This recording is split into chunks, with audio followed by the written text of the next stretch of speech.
A jovem de Naim. Estamos aqui diante de uma passagem bíblica a respeito de um assunto muito comentado, a respeito de um assunto que é muito pregado nas igrejas. Muitos cultos nós ouvimos falar de uma passagem aqui na Bíblia, no livro de Lucas, capítulo 7, a partir do versículo 11, que diz assim: E aconteceu pouco depois, e ele a cidade chamada Naim, e com ele iam muitos de seus discípulos e uma grande multidão. E quando chegou perto da porta da cidade, eis que levava um defunto, filho único de sua mãe, que era viúva, e com ela ia uma grande multidão da cidade. E vendo-a, o Senhor moveu-se de íntima compaixão por ela e disse-lhe: Não chores. Lendo esta passagem da Bíblia, nós entramos em um tipo de raciocínio a qual o Senhor tem aberto o meu entendimento e tem me contado uma história diferente das histórias que eu tenho escutado muitos pregarem, muitos falarem. A história da jovem de Naim, não a história da viúva de Naim. A viúva de Naim, Jesus disse que era a conclusão do que acontecera. A viúva de Naim é o tema dado à situação em que aquela mulher se encontrava, viúva da cidade de Naim. Jesus falou em meu coração dizendo que por que ela era viúva? Para ser viúva, tem que ter sido casada um dia. Para ser casada, tem que ter sido noiva. E para ser noiva, tem que ter sido namorada. E para ser namorada, a viúva de Naim tinha que ser a jovem de Naim. E esta jovem de Naim, Jesus me disse que ela tinha qualidades que lhe agradaram. Ela era uma jovem dedicada à igreja, uma jovem de oração, uma jovem que pregava o evangelho, uma jovem que fazia a obra de Deus, uma jovem que estava na escola dominical, uma jovem que estava no círculo de oração, uma jovem que estava no culto de doutrina, uma jovem que estava nos ensaios, uma jovem que era dirigente do conjunto, uma jovem que estava lendo Bíblia, uma jovem que estava fazendo visitas. E tudo isso acontecia na vida daquela jovem. E por ser uma jovem obediente, uma jovem que agradava aos seus pais, uma jovem que era uma bênção na obra, uma jovem dedicada, uma jovem dependente, e por também ser uma jovem que tudo quanto ela precisava, ela conversava com Jesus. Quando ela estava com um problema difícil, ela ia até Jesus em oração, em jejum, em lágrimas. Tudo ela dependia de Jesus quando ela era jovem. A jovem de Naim, Jesus disse que ela era uma bênção. Uma bênção para a igreja, uma bênção para os pais, uma bênção para estudar, uma bênção para amar as pessoas, uma bênção, uma jovem muito dedicada. E por ser uma jovem dedicada, a Bíblia nos diz no livro de João, capítulo 15, está escrito, capítulo 15 de João, versículo 7, diz o seguinte: Se vós estiverdes em mim, e as minhas palavras estiverem em vós, pedireis tudo o que quiserdes, e vos será feito. Ela, por ser uma jovem agradável aos olhos de Deus, ela, por ser uma jovem temente a Deus, tudo quanto ela pedia, Jesus tinha o prazer de responder e de lhe dar vitória. Uma jovem que contava com Jesus para tudo. Nos estudos, ela orava para Jesus abençoar os estudos. Tirava boas notas. Nem procurar emprego, em trabalhar, ela pedia a Jesus abria uma porta. É assim a igreja. A igreja, ela vive num clima de dependência de Jesus. Existem orações, cultos de orações, para quê? Para que as pessoas busquem em Deus. E esta jovem de Naim, ela era deste tipo. Como nós, cristãos. Quando existe alguém enfermo, oramos e Jesus repreende. Quando existe alguém atormentado de espírito, nós oramos e Jesus repreende aquele espírito maligno. Assim era aquela jovem. A ponto de, um certo dia, ela alcançou uma certa idade e Jesus me contou que ela desejou formar uma família. O sonho da jovem de Naim era formar uma família. E como uma jovem obediente, uma jovem submissa a Deus, uma jovem temente, uma jovem que não queria dar um passo a mais do que aquilo que Jesus permitia, não queria passar na frente de Deus para não sofrer consequências, muito temente. Jesus me falou que ela pediu a ele para formar uma família e queria arrumar um jovem, namorar com ele, um jovem cristão, um jovem temente a Deus, um jovem pregador, um jovem ganhador de almas, um aluno da escola dominical, com qualidades que ia ser uma bênção na vida dela e uma bênção para que a obra que tinha na vida dela continuasse. Mas chegou um certo dia que ela pediu a Jesus um namorado. E Jesus me disse que lhe concedeu um jovem crente, um jovem obediente aos pais, um jovem de oração, um jovem dedicado à obra, seria uma pessoa perfeita para ajudar e completar o plano de Deus na vida dela. Por ser uma jovem muito dedicada, ela pediu um jovem abençoado e temente a Deus, leitor da Bíblia. E desta forma Jesus lhe concedeu um jovem aprovado pela igreja, aprovado pelos pais dela, aprovado para ser uma bênção na vida dela. E desta forma namoraram um certo tempo. E chegou um certo tempo, ela pediu a Jesus que Jesus abençoasse o noivado dela. Queria que Jesus abençoasse o noivado com festas, com convidados, com bolos, com muito enfeite, algo abençoado. E como Deus, nós acabamos de ler em João 15, versículo 7, que se nós estivermos nele, em Cristo, e as palavras dele estiverem em nós, nós podemos pedir tudo a ele que ele nos concede.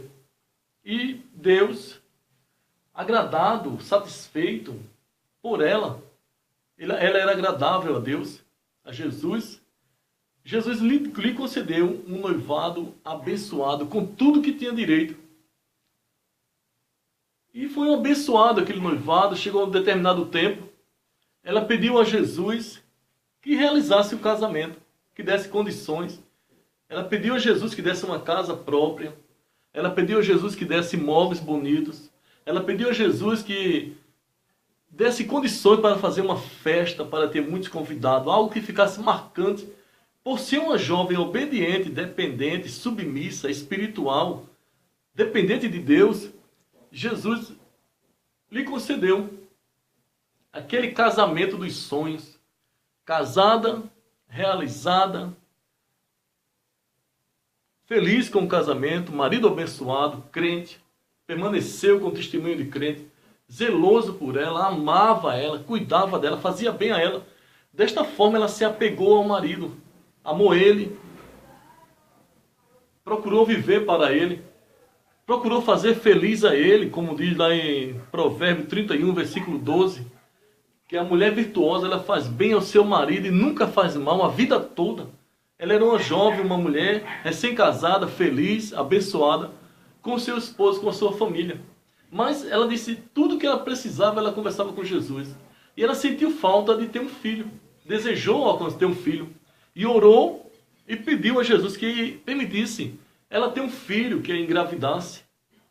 E desta forma Jesus lhe concede um filho saudável, bonito, realização dos sonhos dela. O menino cresceu temente e aquilo ali ela se apegou à família. Mas o que Jesus me disse do problema que ocorreu na vida da viúva de Naim, que era a jovem de Naim, abençoada, ela esqueceu-se de quem ela era. Ela esqueceu-se de que Jesus lidera a família. Ela se esqueceu que tudo de bom vem das mãos de Jesus. É Jesus quem abençoa. E ela se apegou ao marido de uma forma que Jesus já ficou em segundo plano. E se apegou ao filho. Mas a Bíblia nos diz que Deus nos quer o amando acima de tudo. Marcos capítulo 12, versículo 29, nos diz o seguinte: e respondeu-lhes Jesus, o primeiro de todos os mandamentos é: ouve, Israel, o Senhor nosso Deus é o único Senhor. Versículo 30. Amarás, pois, ao Senhor teu Deus de todo o teu coração, de toda a tua alma, e de todo o teu entendimento, e de todas as tuas forças. Este é o primeiro mandamento. Então, o que Deus quer dos seus servos, dos seus filhos, daqueles que o adoram, que o ame em primeiro lugar, acima de tudo, com todo o coração, toda a alma, e todo entendimento e todas as forças. Deus, ele não quer nada acima dele, mais especial que ele. E aquela jovem senhora recém-casada, ela se apegou à família. Tudo para ela era o marido e o filho. Ela começou a depender do esposo. Começou a contar em seu coração que o seu esposo ia ser o seu companheiro para a velhice. Que o filho ia casar e ia embora. Mas o esposo ia ficar para cuidar dela até a velhice, até a morte. Fiel um para com o outro. Zeloso, um casal abençoado. Mas ela ultrapassou na sua dependência. Ela começou a colocar Jesus em segundo lugar. Se esqueceu de quem lhe dera o namorado, de quem lhe dera o noivado, o casamento e o filho. Tudo quem faz é Jesus. Mas quando ele é colocado em segundo lugar, ele toma a atitude, muitas vezes, que nos traz sofrimento. Jesus me disse que antes, quando ela começou a deixar Jesus em segundo lugar, já não tinha tempo mais para a obra, já não tinha mais tempo para ler, já não tinha mais tempo para orar, já não tinha mais tempo para visitar, já não tinha mais tempo para o círculo de oração, já não tinha mais tempo para a escola dominical, para as visitas, já não tinha mais tempo para nada. Ela agora dedicou a vida dela para a família dela. E a Bíblia nos ensina, em 1 Timóteo, capítulo 5, versículo 8, que diz que aquele que não cuida bem da sua família, negou a fé e é pior do que o infiel. Mas o que significa cuidar bem da família? É zelar, é respeitar, é amar, é honrar, é fazer bem, mas Jesus sempre em primeiro lugar. Jesus não pode ser deixado para trás. Jesus não pode ser esquecido. Os bens materiais não podem tomar o lugar de Jesus. A vida familiar não pode tomar o primeiro lugar de Jesus em nossas vidas. A alegria da vida não pode tomar o primeiro lugar que pertence a Jesus. Nós vemos quando Abraão, ele estava feliz com Isaac, muito realizado, muito focado em Isaac. Deus pediu que ele lhe sacrificasse o seu único filho, porque Deus não quer nada no nosso coração que venha tomar o lugar de Deus. Jesus não vai abrir mão do primeiro lugar em nossas vidas. Existem muitas pessoas que sofrem, que choram, porque esqueceram-se do seu primeiro amor.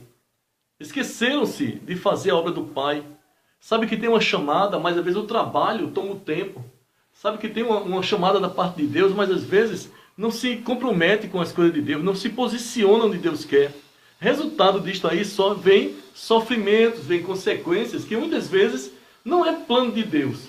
Mas a pessoa desobediente, uma pessoa que se esquece de Deus, coloca outras coisas em primeiro lugar. Lá no livro de Mateus capítulo 6, versículo 33 diz: mas buscai o reino de Deus em primeiro lugar e a sua justiça, e as demais coisas vos serão acrescentadas. Então, Jesus, ele tem que estar em primeiro lugar.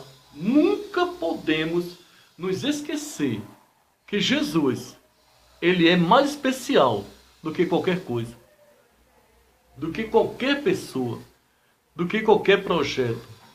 Jesus é quem cuida de nós. Jesus é quem nos alimenta. Jesus é quem nos protege. Jesus é quem nos dá família. Jesus é quem nos dá saúde. Jesus é o que nos dá salvação. Nada trouxemos para este mundo. 1 Timóteo capítulo 5. 1 Timóteo capítulo 6, versículo 9. Vamos ver o que é que a Bíblia está dizendo para nós. 1 Timóteo capítulo 6, versículo 9. Mas os que querem... 1 Timóteo capítulo 6, versículo 7 a 9. Porque nada trouxemos para este mundo, e manifesto é que nada podemos levar dele. Tendo, porém, sustento e com que nos cobrimos, estejamos com isso contentes. Mas os que querem ficar ricos caem em tentação e em laço, e em muitas concupiscências loucas e nocivas, que submergem os homens na perdição e ruína. Então, quando a jovem de Naim, ela não era casada, ela não tinha marido, ela não tinha noivo e não tinha namorado. Ela não trouxe nada. Ela não trouxe filho para o mundo, ela veio sozinha. E quando ela saiu do mundo, ela também foi sozinha. Assim somos nós. Não trouxemos nada e não podemos levar nada. E uma coisa mais especial, nós não podemos deixar Jesus em segundo plano, em terceiro plano. Quantas pessoas fazem projetos, gastam a vida toda, envelhecem e não tem tempo para Jesus, não tem tempo para fazer a obra. Parte deste mundo sem levar nada. Desperdiçou o tempo de fazer a obra para ter um galardão lá diante de Deus. Quando as pessoas têm tempo para se gastar na obra e não se dedicam, não se envolvem, Jesus chama e a pessoa não vai. Muitos fazem isto. E assim fez a jovem de Naim. Deixou Jesus e foi valorizar as coisas passageiras. Foi valorizar a família, foi valorizar os bens que tinha e não teve mais tempo para Jesus. Aí Jesus me disse que quando falou com ela, para que ela voltasse ao primeiro amor, voltasse a praticar aquelas obras que ela praticava, que era agradável a Deus, que ela estava juntando tesouro, um galardão para ela.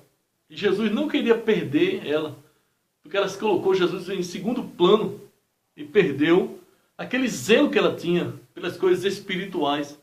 As coisas materiais, elas são ilusão. As coisas espirituais, elas são eternas. Que nós possamos valorizar as coisas eternas. Que nós possamos valorizar o plano de Deus para nossas vidas. E não nos esquecer, deixar Jesus em troca de bens, em troca de família, em troca de trabalho, em troca de realizações. Podemos trabalhar, podemos conquistar, podemos fazer faculdade, podemos formar família, podemos cuidar bem da família, desde que não coloque Jesus em segundo plano. Porque desta forma Jesus se levanta e cobra, ele castiga. No livro de Provérbio,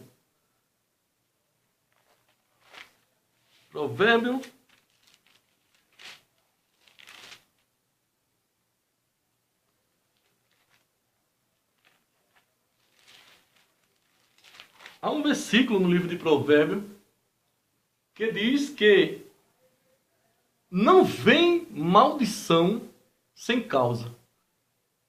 Não vem maldição sem causa. Tem que haver um projeto, tem que haver um propósito, uma razão pela qual virá a maldição, o sofrimento. Ninguém sofre sem motivo. Ou sofre porque errou, ou sofre para aprender, para se preparar para o futuro, para o projeto de Deus, experiências. Ninguém sofre em vão. Então, há uma necessidade de se buscar, de se confiar, de se acreditar, de se colocar Jesus em primeiro lugar. Aí Jesus avisou aquela jovem, ele me dissera que avisou aquela jovem recém-casada, jovem senhora, estava feliz com o marido, feliz com o filho, assim talvez você que me escuta possa estar feliz com alguma realização, mas deixou a obra de lado, deixou os compromissos com Deus de lado. E Jesus, ele quer restaurar, ele quer renovar, ele quer trazer de volta para a posição que você estava. Há um compromisso muito sério de nós estarmos na presença do Senhor. E a jovem de Naim, ela tinha muita dedicação, mas quando Jesus realizou os sonhos dela, ela não teve mais tempo para Jesus. Talvez você esteja na mesma situação, sem tempo para Jesus. Mas ele mantém dizer, volta a praticar aquelas primeiras obras, antes que ele se levante para castigar. Ele não está de acordo com o desprezo à obra dele. Ele está dando tempo para que você possa se voltar para fazer a vontade dele. E Jesus me disse que avisou a ela muitas vezes para ela voltar, mas o amor da vida dela era o marido. O amor da vida dela era o filho, a confiança dela estava no marido. A dependência estava no marido. Todo o projeto dela estava no marido. Aí Jesus me disse que teve que tirar o marido dela. Existem casos que Jesus tem que tomar, tem que tirar da mão, tem que permitir o prejuízo para que seja tirado, para que a pessoa tenha tempo de se voltar para Ele, tenha tempo de fazer a vontade dEle, tenha tempo de se lembrar do céu e não trabalhar só pelo que perece, pelo alimento, pelos bens, pelas conquistas, pelos estudos, mas se preparar e trabalhar para a eternidade. Aqui a vida é passageira, 70 anos é muita coisa. O que passa de 70 é cansaço e fadiga. Salmo 90, versículo 10 até o versículo 12 está dizendo isto. O tempo de vida é até 70. E existem pessoas que estão gastando a vida como que tivesse uma eternidade aqui na terra. Depois eu tenho tempo para Deus, depois eu faço, depois eu volto, depois eu me dedico novamente. Mas Jesus ele não abre mão. O amanhã só pertence a Deus. E talvez você esteja sofrendo porque você esqueceu do que Jesus mandou você fazer. Mas hoje, Ele quer que você volte, se reconcilie com Ele, faça a vontade dEle. Ninguém pode escapar da mão dEle. Ele querendo que se realize, tem que ser feito. No livro de Jó, capítulo 9, versículo 4, diz: quem contendeu com o Senhor e teve paz. Falta paz, falta alegria, falta gozo do céu, distante dos projetos de Deus, distante da vontade de Deus, não tem bênção. E pode até alguém achar que está abençoado, distante do projeto de Deus, mas é um engano verdadeiro. Jesus me disse que depois que tirou o esposo daquela mulher, ela chorou, lamentou, foi até o sepulcro e enterrou o seu marido.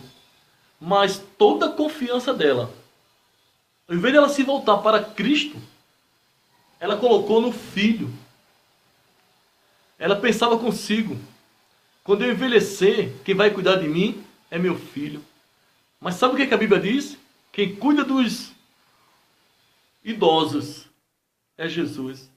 Quem cuida dos anciãos, quem cuida dos órfãos, quem cuida dos mendigos, dos moradores de rua, quem cuida das aves, quem cuida das plantas, quem cuida da igreja, quem cuida da família, é Jesus. Se Jesus não estiver envolvido, não tem paz, não tem bênção, não tem alegria, não tem realização, não tem salvação, não tem eternidade com Cristo. Por esta razão, nós precisamos estar na vontade de Deus, todos os dias, todos os anos. E Jesus disse que para restaurar aquela mulher, para libertar ela, para reavivar ela, teve que tirar o filho dela. Teve que matar o filho dela. O marido Jesus tirou, ela se apoiou no filho. E quando Jesus tirou o filho dela, ela se desesperou de uma forma lamentável, se sentindo abandonada, se sentindo sozinha, se sentindo destruída, se sentindo acabada, desamparada. Não via mais ninguém para cuidar dela. Quando o cristão esquece que Jesus é quem cuida de nós, ele se decepciona com a vida. E Jesus me disse que quando ela ia saindo da cidade, na porta da entrada da cidade de Naim, Jesus já esperava, marcou aquele encontro, para que pudesse mostrar a ela que quem faz tudo é Ele. Quem faz tudo é Jesus. Quando Jesus viu ela saindo da cidade, Jesus ia entrando. Aí Jesus disse que foi até o menino, colocou a mão sobre o menino e olhou nos olhos dela. E disse, menino, olhando nos olhos dela, não olhando para o menino. O eu sou, o eu que tudo faz, o eu que tudo pode, o eu que é o dono de tudo, que realiza tudo, quem abre porta e que fecha a porta, quem fere e quem cura, o eu, o que mata e que dá a vida. O eu te digo, levanta-te. Na mesma hora aquele menino se levantou e o olhar daquela mãe deixou de ser focado no filho.